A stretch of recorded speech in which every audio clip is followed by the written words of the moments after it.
Unleashed Technologies offers a unique combination of web and hosting services. Today, on Next Generation Leaders, we're going to talk to Michael Spinosa, CEO of the company, and his vision of the future, and just what Unleashed Technologies is going to do to capture that market.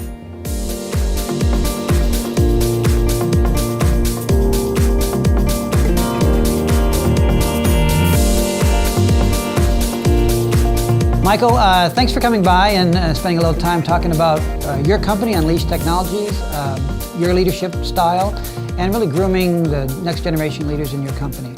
So to start off, share a little bit about your company, Unleashed Technologies. What do you do? Who do you serve? What kind of business are you in? Sure. Unleashed Technologies is an enterprise web and hosting firm. We call it WOSting. We're actually located out of Columbia, Maryland, and our focus is to bring the very best open source products to companies that want to build web applications, websites, web portals, and host it. We're a complete web management solution. Are you in a particular vertical market? What vertical markets do you serve? What kind of customers would typically be an Unleashed Technology customer? That's a great question because we're very unique in that we have these very interesting verticals. Like many professional services company, as we continue to grow and expand, we found ourselves in these different niches that are kind of off the beaten trail. So when you look at it right now, we're very strong in what we call military nonprofits. Okay. We do a lot of work in the association and membership market, and then we do quite a bit in the B2B professional services realm. So they're very distinct, different markets, and we've really staffed and built. We've taken the underlining there and said, you know, they all have these things in common, and then we've built specialists in each of those different verticals to really help our organization expand. So let's talk a little bit about your role as a leader, as CEO of the organization. What sort of got you there? What was the path that brought you to a leadership role in a tech company? Well, I'll never forget as I was trying to find my way, between my wife and my family and trying to do things. I had spent 6 years at a company called Macro International. Okay. I spent most of my life trying to be the youngest vice president in the history of Macro International. I'd always had that internal competitive drive to be the best. Well, the time had come, and they had told me that I was too young and that I needed a master's degree. That didn't sit very well with me. So I went back to my office, and I'll never forget, and I sat down and I said, what is it that I can do that would get me to where I want to be and maybe control a little bit more of my own fate?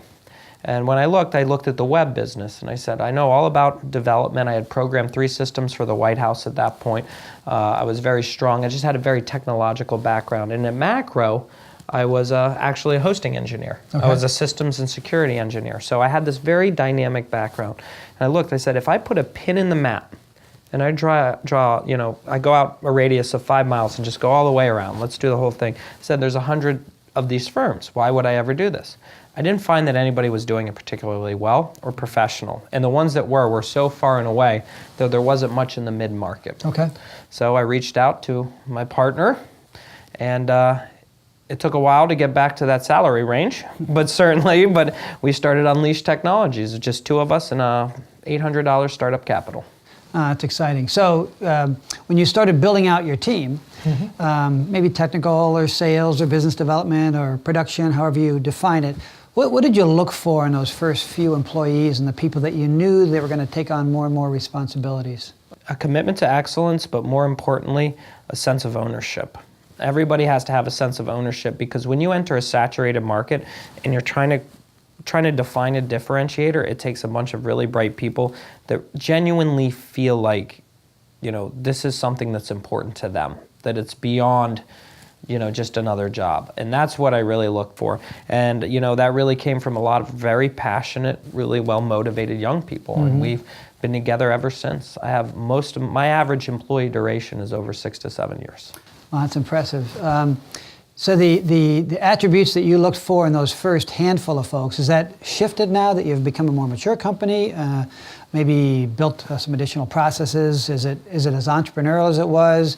Is it as collaborative as it was? Has it shifted at all, I guess, in the last few years? Oh, it's changed dramatically. And not so much in the type of talent that we try to recruit, but how we foster and grow that talent. Okay. Also, you talk about, what kind of experience do you need now as opposed to that. And what we find is there are people out there that help supplement the existing experience that we have and grow in areas that we don't know. So one of the big things for me is We quickly learned that inside doing professional services for websites, for web applications, for web portals is, everybody's trying to come up with some kind of differentiator. And the truth is that sometimes there's just not a lot there.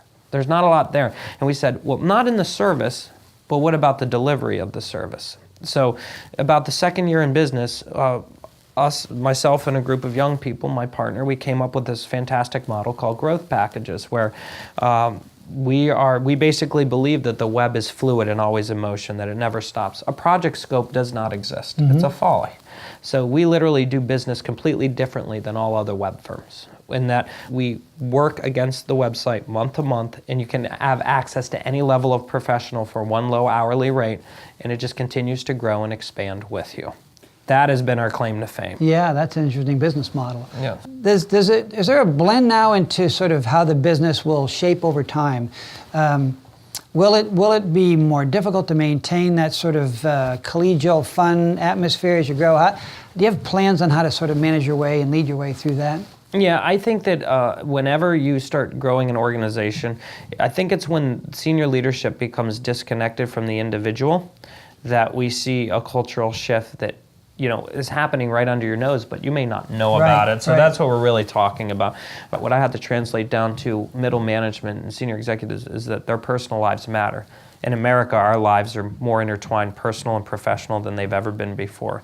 Advents of technology, interconnection, time spent at work, the expectation of our culture outside of the office is to be a highly functioning, well-performing business unit. I mean, think of it yourself, Marty. How have you seen clients and consumers change over time? They've become more demanding. Whether right or wrong is indescript, and it's neither. It's where we are today. So as we try to match up with that, we have to realize that their personal lives are very intertwined with our professional lives, especially when you see someone having a problem that's typically a superstar that's bleeding over. How are we going to help them resolve that issue? Do we have a right to? If we can, we will, and that's the way. Talk about the way that you'll grow. You'll continue to grow, and how do you make sure that the people that work for you are doing that to the people that work for them, right? What do you do sort of as whether it's a coach or mentor or trainer, or how do you make sure that kind of is going to continue? Well, it's interesting that you mentioned that, because I'll give another answer that I probably think that most people don't answer, and this is a common question, which is I engage with them at a very personal level. I have them to my house. I go out to eat with them. I speak with them on a regular basis, but not just in a professional setting. Because I have to know, you learn the core of a person when you spend personal time with them, and you understand if they really believe what you're going for. That also gives, the executive team, and right now just speaking only of me, the opportunity to understand if this person's going to fit in. Right or wrong it's indifferent. It's, are you a fit for this culture and how we want to raise these young people to think about business, how we want them to think about the kind of products we produce? I always say, don't put anything out there that you wouldn't be proud of yourself. Like, if you wouldn't do it for you or you wouldn't accept it for a product, there's no reason that should ever leave the door. So when we talk about how we're going to foster that culture, I say the same thing to them. Treat them as you expect me to treat you, how I've treated you through this process. Sounds like an experience. So if I'm the customer, I'm in one of your vertical markets, and I'm happy with what's gone on and the experience I've had with Unleashed Technologies. What does that experience mean to them? How are they? It sounds as it's collaborative, it's give and take, it's fair. How else would they explain sort of the experience they have with the company? I think they would explain us as their outsourced web team. But we're not outsourced, if that makes sense. From a traditional standpoint, we're an extension of your organization. I think that the way they would explain is, I pick up the phone to call them, things get done really quick. So the one thing they'll tell you is they feel like we're down the hall. Gotcha. Because part of our really unique model is I guarantee an SLA, unheard of in the web business, to have a service level agreement that says, when we get into something, I'm going to get it done within this time, within this frame, because we know what we have month to month, calendar to calendar year. So I can literally print out and say, I have this many people, I have this many hours, I need this much in reserve, and this guarantees that my clients are always getting the best product. You can't do that in a project model, because projects are unpredictable. They say, well, I just got to take the work. I got to keep taking the work because I need to keep eating. And if they say, I need this to start in a week, You're going to take it and try to figure out some way to do that. We don't do that. We can say, well, that's really sad. We're going to have to pass because I don't have the available bandwidth. So if your customer buys into the fairness model, there's components, there's times when it's not fair to you as a company. Yes. With certain demands. Absolutely correct. We're a partnership. Yeah. We're not just living and dying solely for them and them for us. We're one. We're fused together. So. Share me one last time sort of the vision. You know, you mentioned the kind of what you want to do over time, and it would be a significant sized company. Just kind of as we wrap up, share sort of the vision that you have for Unleashed Technology over the next N number of years. Where is it going? I think where it's going is that, and I'll be very deliberate and distinct about, or rather detailed about where we're going. Over the next 3 to 5 years, we hope to hit $20-30 million focused on our open source and our hosting offerings. Remember, we're a full web management company. From that point, we're going to take a careful deduction on whether or not we need to expand into new service lines or product lines and understand where we need to change. Focus is everything to an organization like ours, but we also need to understand the market and how far it can take us. In the short term, in the next year or two, we'll be expanding to Chicago. That's already been planned. It is in the works. Then we'll be following up in Austin, Texas, and we're looking at the California area right now. Once we expand to those different markets, we want to obtain anywhere from $5 to $10 million from each market, which will really highlight our goal. Yeah, you're right, it's pretty detailed, but it's very exciting. It is. Very exciting. It's very exciting. And I can see, I can just feel the energy that you have for the project, the process and the project, and the way that you guys go about delivering your service, the kind of staff you bring on, the kind of the passion you have for your business. So I want to thank you for the time. This has been great. It's what we've learned about Unleashed Technologies is helps a lot of people, and what we learned about a way to sort of manage through growth and lead growth and work with grooming the next staff and the employees as they come on board. It's very exciting. So we wish you all the best of luck on that, fulfilling that vision. So thanks very much. Thank you, Marty. Yeah, pleasure. Appreciate it. Thank you for having me. My pleasure. Michael Spinosa has a vision. He's taken an existing business model and added a new way to deliver services that you've seen before. He has a passion and a vision for the future, and we know that company is going to be successful.